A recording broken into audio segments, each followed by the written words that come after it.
ایک نوجوان جو یمن کا مسافر تھا، وہاں ایک بوڑھے شخص سے، ایک عالم سے، علم والے سے اس کی ملاقات ہوئی۔ اس عالم نے اسے دیکھتے ہی اس نوجوان کو کہا، تم مکے سے تعلق رکھتے ہو؟ اس نوجوان نے کہا، ہاں میں مکے سے تعلق رکھتا ہوں۔ حرم سے تمہارا تعلق ہے تو قریش سے ہو تم؟ کہا ہاں قریش سے بھی ہوں۔ ابھی کوئی اور بات چیت نہیں ہوئی ہے، کوئی پہلے سے شناسائی نہیں ہے، دیکھ کر یہ بھی پتہ کر لیا کہ حرم کے ہے، مکے کے رہائشی ہے، قریش سے بھی تعلق ہے۔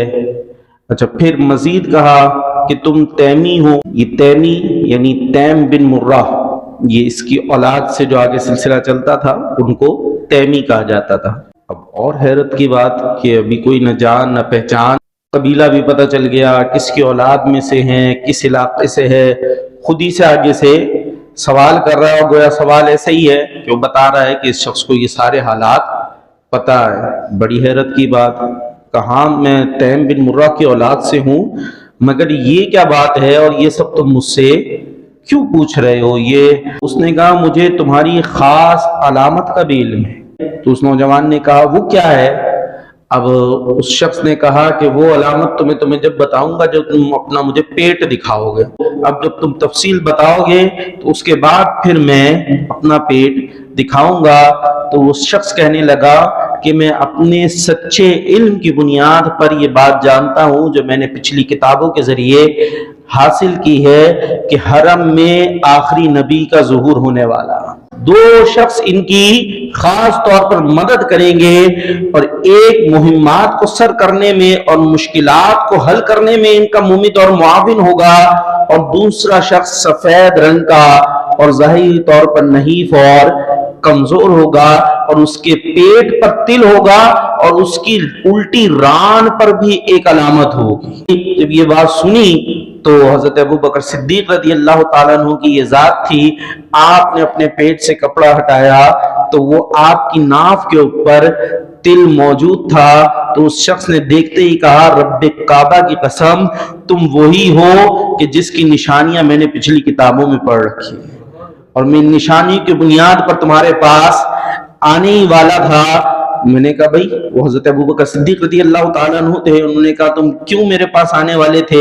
اس نے کہا یہ بتانے کے لیے کہ تم راہ ہدایت سے نہ ہٹنا، اور اللہ پاک نے جو تمہیں نعمت عطا کی ہے اس کے معاملے میں ڈرتے رہنا، کہ یہ تمہارا انتخاب ہو گیا کہ نبی آخر الزماں کے تم نے ساتھی بننا ہے، ان کے ساتھ دینا ہے، تو اب یہ نعمت دی ہے، اس نعمت کی تم قدردانی کرنا، یہ بتانے کے لیے میں خود تمہارے پاس آنے والا تھا۔ اچھا وہ کہتے ہیں حضرت ابو بکر صدیق رضی اللہ تعالیٰ عنہ جب میں رخصت ہونے لگا تو اس عالم نے، اس شخص نے کہا کہ میرے کچھ اشعار ہیں، وہ اشعار بھی سنتے جاؤ۔ میں نے کہا اچھا اشعار سناؤ۔ اس نے اشعار سنائے اور پھر میں رخصت ہو گیا۔ اب یہاں جب میں مکہ مکرمہ میں پہنچتا ہوں تو یہاں تو ایک کھلبلی مچی ہوئی ہوتی ہے، اور اس سے پہلے کہ میں وہاں کے سرداروں سے جا کر ملتا، میرے جو قریش کے، کیونکہ حضرت ابو بکر صدیق رضی اللہ تعالیٰ عنہ بھی سرداروں میں آپ کا شمار ہوتا تھا، بڑے زبردست شخصیت تھے، تو جو قریش کے سردار تھے عقبہ بن ابی معیط، شیبہ، ربیعہ وغیرہ، یہ ابو البختری، یہ حضرت ابو بکر صدیق رضی اللہ تعالیٰ عنہ کے پاس آ گئے۔ یہ کہا کہ تم یمن گئے ہوئے تھے اور یہاں ایک عظیم واقعہ ہو گیا ہے، اور عظیم واقعہ کیا ہے کہ محمد جو عبداللہ کے بیٹے ہیں انہوں نے نبوت کا دعویٰ کر دیا۔ وہ کہتے ہیں مجھ پر ایمان لے کر آؤ، اور یہ بت پرستی ٹھیک نہیں ہے، تو اب تم ہمارے پاس آ گئے ہو، اب تم سے ہم مشورے کے لیے آئے ہیں کہ تم بتاؤ کہ ہم کیا کریں، اور تمہارا جو فیصلہ ہوگا اس کے مطابق پھر ہم غور و فکر کریں گے، اس کو لے کر ہم آگے چلیں گے۔